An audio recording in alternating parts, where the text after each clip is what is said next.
नमस्कार दोस्तों, कैसे हैं आप सब। आशा करता हूं आप सभी सुखी व स्वस्थ होंगे। दोस्तों, मैं हूं एडवोकेट राजेश। आप सभी का तहे दिल से स्वागत करता हूं। दोस्तों, आज का जो हमारा विषय है वो विषय आप सभी के लिए बहुत महत्वपूर्ण है। दोस्तों, आज हम जिक्र करेंगे माननीय सुप्रीम कोर्ट के एक ऐसे फैसले के द्वारा जिस फैसले से अब शायद दहेज के झूठे मुकदमों में होने वाली एफआईआरों से पतियों को थोड़ी राहत मिलने की उम्मीद है। दोस्तों, थोड़ी नहीं बल्कि बहुत ज्यादा राहत मिलने की उम्मीद है। दोस्तों, अक्सर कर आपने देखा ही है कि हमारे देश में महिलाओं के लिए कानून लाया गया था, धारा 498A। दोस्तों, ये कानून लाने की जरूरत इसलिए पड़ी क्योंकि कई बार देखा गया था या भारत में इस तरीके की घटनाएं हुई हैं कि दहेज के लिए महिलाओं को तंग किया जाता था शादी के बाद, और ससुराल पक्ष की ओर से कई बार उन्हें बहुत ज्यादा प्रताड़ित किया जाता था, उनके साथ मारपीट की जाती थी।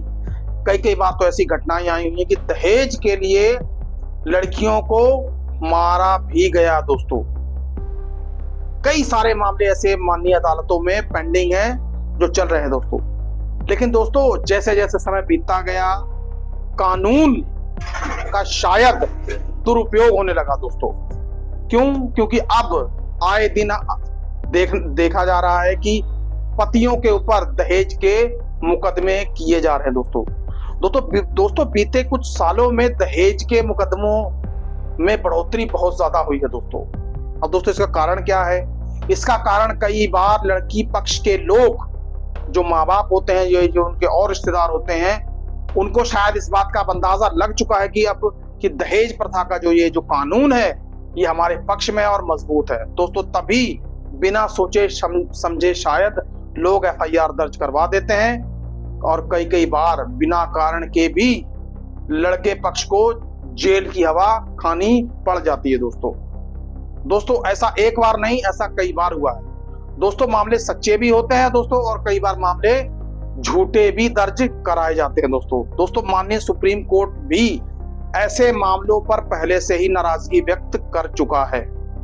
तो दोस्तों, आज हम माननीय सुप्रीम कोर्ट के एक ऐसे फैसले का जिक्र करेंगे जो लड़के पक्ष के लोगों के लिए शायद अब एक राहत की खबर है। दोस्तों, पतियों के लिए राहत की खबर है, क्योंकि पहले क्या होता था कि किसी के ऊपर 498 का मुकदमा दर्ज हो गया तो क्या होता था, पुलिस कई बार तत्काल गिरफ्तारी भी कर लेती थी, और दोस्तों बेवजह कई दिनों तक पति को और उसके घर वालों को जेल की हवा खानी पड़ती थी। दोस्तों, और पुलिस कस्टडी में भी कई समय बिताने पड़ जाते थे। दोस्तों, लेकिन दोस्तों, माननीय सुप्रीम कोर्ट ने एक ऐसा फैसला दिया है कि जिससे अब पति राहत की सांस ले सकते हैं या उसके घर वाले साथ राहत की सांस ले सकते हैं। दोस्तों, आज 2022 में इलाहाबाद हाई कोर्ट ने एक एडवाइजरी जारी की थी, एक केस में फैसला देते हुए कि दहेज यानी कि 498 का कानून के तहत यदि एफआईआर दर्ज होगी तो 2 महीने तक गिरफ्तारी नहीं की जा सकती। अब दोस्तों, कोर्ट को ऐसा क्यों करना पड़ा? क्योंकि 2 महीने गिरफ्तारी ना करने का कारण क्या है? दोस्तों, कोर्ट का यह मानना था कि इन्हीं 2 महीनों में पुलिस चाहे तो दोनों के में काउंसलेशन भी करवा सकती है, समझौते के और सुलह समझौते के प्रयास भी किए जा सकते हैं, प्रॉपर इन्वेस्टिगेशन की जा सकती है कि मामला सही है या गलत है। दोस्तों, हालांकि बाद में इस मामले पर रोक भी लगी थी, लेकिन जुलाई 2025 में माननीय सुप्रीम कोर्ट ने एक ऐसा फैसला दिया है। दोस्तों, इलाहाबाद हाई कोर्ट की इस एडवाइजरी को फिर से बहाल कर दिया है। दोस्तों, मामला यह था कि शिवांगी बंसल बनाम साहिब बंसल का मामला था। दोस्तों, और यह मामला जुड़ा हुआ है उत्तर प्रदेश से। अब दोस्तों, दोनों की शादी 2015 में हुई थी। दोनों 2015 के बाद से लड़का पक्ष और लड़की पक्ष में मतलब वैचारिक मतभेद होने शुरू हो गए। अब दोस्तों, लड़की की तरफ से लड़के वालों के ऊपर कई सेक्शंस में एफआईआर करवा दी गई। दोस्तों, 498, 307 और आईपीसी की और कई गंभीर धाराओं के तहत शिवांगी बंसल और उसके परिवार की तरफ से गंभीर धाराओं में एफआईआर दर्ज करवाई गई। परिणाम स्वरूप साहिब बंसल को 109 दिन जेल में बिताने पड़े। अब दोस्तों माननीय सुप्रीम कोर्ट के पास होते होते जब ये मामला पहुंचा तो दोस्तों माननीय सुप्रीम कोर्ट ने इस पर बहुत गहरी नाराजगी जताई दोस्तों, और बहुत ही ज्यादा तीखी तीखी टिप्पणियां की दोस्तों। और दोस्तों जब इन्होंने ये और कई सारी चीजों में कई सारे फैक्ट्स जब उन्होंने चेक किए और उन्होंने पाया कि भाई एफआईआर जो है जो दर्ज की गई है उसमें प्रॉपर इन्वेस्टिगेशन नहीं हुई है और प्रॉपर उसमें सुलह के प्रयास नहीं किए गए हैं, क्योंकि दोस्तों मामला फैमिली शादी का मामला था, विवाह संबंधी मामला था। तो कोर्ट का भी ये मानना था कि किसी तरीके से इन दोनों पक्षों में समझौता कराने के प्रयास क्यों ना किए जाए दोस्तों।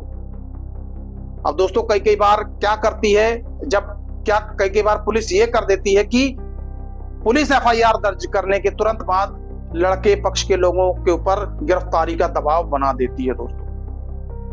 लेकिन दोस्तों इस मामले में माननीय सुप्रीम कोर्ट ने यह कहा कि अब एफआईआर दर्ज हो जाने के बाद तत्काल गिरफ्तारी नहीं होगी।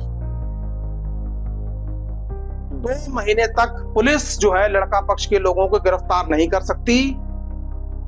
बाकायदा सुलह के प्रॉपर प्रयास किए जाएं, प्रॉपर इन्वेस्टिगेशन किया जाए, प्रॉपर इन्वेस्टिगेशन रिपोर्ट बनाकर माननीय इलाका मजिस्ट्रेट के सामने पेश की जाए दोस्तों। उसके बाद यदि पुलिस पाती है तो फिर लड़का पक्ष के लोगों को गिरफ्तार कर सकती है दोस्तों। जिस प्रकार से माननीय सुप्रीम कोर्ट का यह फैसला आया है, तो माननीय सुप्रीम कोर्ट के ये फैसले ने अब 498 के केसेस में होने वाली नाजायज गिरफ्तारियां इनके ऊपर पूरी तरीके से रोक लगा दी है दोस्तों। फैसला जो अपने आप में है, ये इसको ऐतिहासिक फैसला कह सकते हैं दोस्तों। केस टाइटल एक बार मैं आपको फिर से बता देता हूं दोस्तों। शिवांगी बंसल बनाम साहिब बंसल, ये मामला है दोस्तों। तो दोस्तों यदि आपका कोई परिजन या आपके कोई नजदीक जानने पहचानने वाले इस तरीके के एफआईआर में फंसे हुए हैं या परेशान हैं, तो दोस्तों इस फैसले का उपयोग करके आप राहत पा सकते हैं दोस्तों। यदि आपके वकील साहब किसी ऐसे केस में, दहेज के केस में जमानत के लिए अर्जी लगा रहे हैं, तो दोस्तों ये फैसला उनके लिए एक ऑक्सीजन का काम करेगा दोस्तों। तो दोस्तों माननीय सुप्रीम कोर्ट का यह फैसला अपने आप में बहुत बड़ा ऐतिहासिक फैसला दोस्तों। इससे आगे बहुत राहत मिलने की उम्मीद है दोस्तों। आज के लिए इतना ही। सुखी रहिए, स्वस्थ रहिए। जय हिंद, जय भारत।